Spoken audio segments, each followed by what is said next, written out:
and welcome to your Warrior Nation News pregame show. I'm Reagan. And I'm Ella. Tonight our Warriors are on the road in one of their biggest district games of the season. They take on Parish at the Panthers' home field, and it's their homecoming game. Parish is a really good team. It'll be their homecoming, so they're going to present a lot of challenges for us, but we'll be ready and prepared. Playing first time at the blue field should be a little different environment.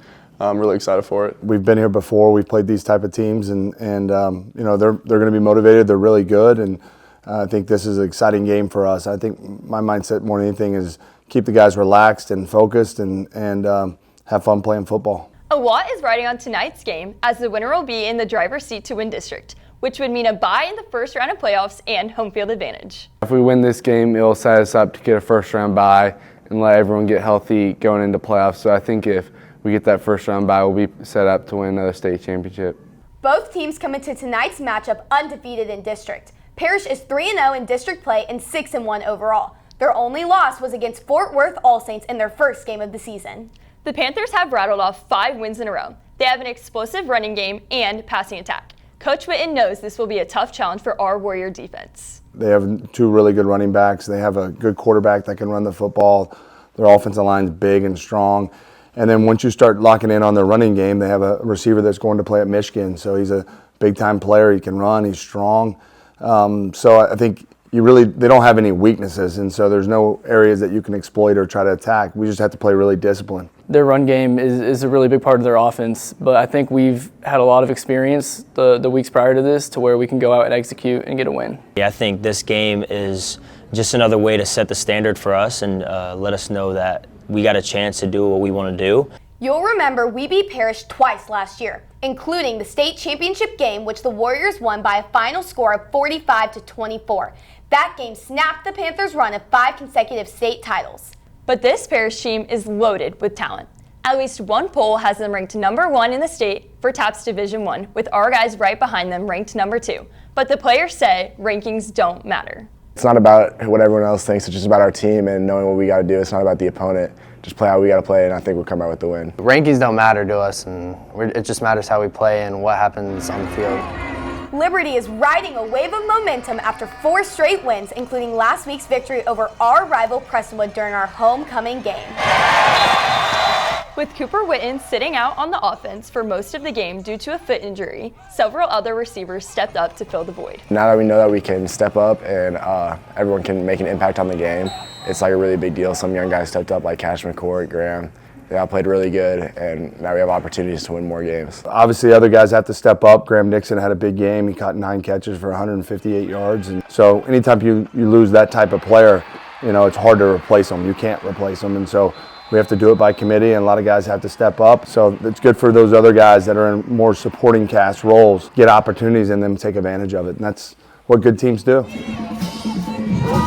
Junior Lincoln McCamey scored a pivotal touchdown just before the half in his first game back after injury. And Correll Buckholzer Jr. added 3 more touchdowns.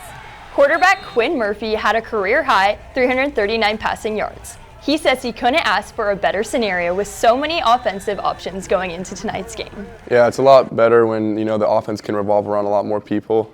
Just going out there and the defense not being able to predict where the ball is going is huge for our team, because, you know, teams start to game plan to what you are good at and what you are able to do successfully. And so when they don't know where the ball is going, it makes them hard for them to understand, and the defensive coordinator has to start guessing. And that's what Prestonwood ended up doing on Friday night, and they guessed wrong a lot of the time. And so that's why we were able to put up 38 points on a good Prestonwood defense. He's creating plays, especially with Cooper not being out there in the passing game. Sometimes he has to extend it. And with that, there's a risk and reward. You know, you can't just praise all the good ones and get upset with him on the bad ones. But I think he's doing a great job of managing the game, of knowing when to throw it away and living for another down, but then also taking some chances. So I think his ability to create outside the pocket is one of our advantages going into this game. Defensively, Liberty looks strong. We had 3 sacks in the Prestonwood game. Cooper Witten, D. Etta, and Kay Violi all managed to get through Prestonwood's highly touted offensive line. They're going to have their work cut out for them tonight, with Parish averaging nearly 400 yards of offense per game. We're the underdog this game, so we got a lot to prove to come for that number 1 spot. They're a very good team, and it's going to take a lot for us to beat them, but I think if we execute our plays, we'll get the job done. This is going to be one of our toughest games for district.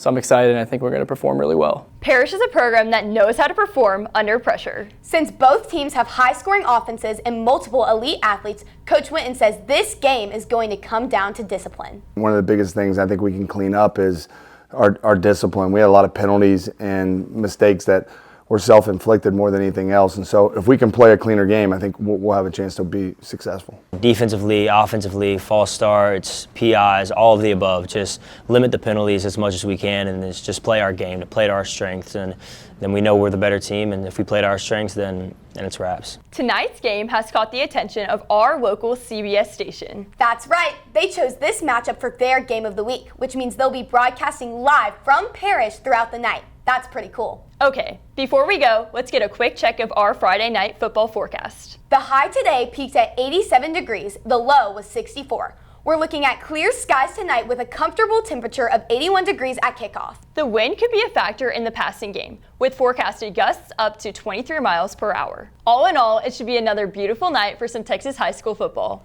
That's all for your Warrior Nation News pregame show. Check back with us here on Warrior Nation News for updates throughout the game. I'm Reagan. And I'm Ella with Warrior Nation News. Go Warriors!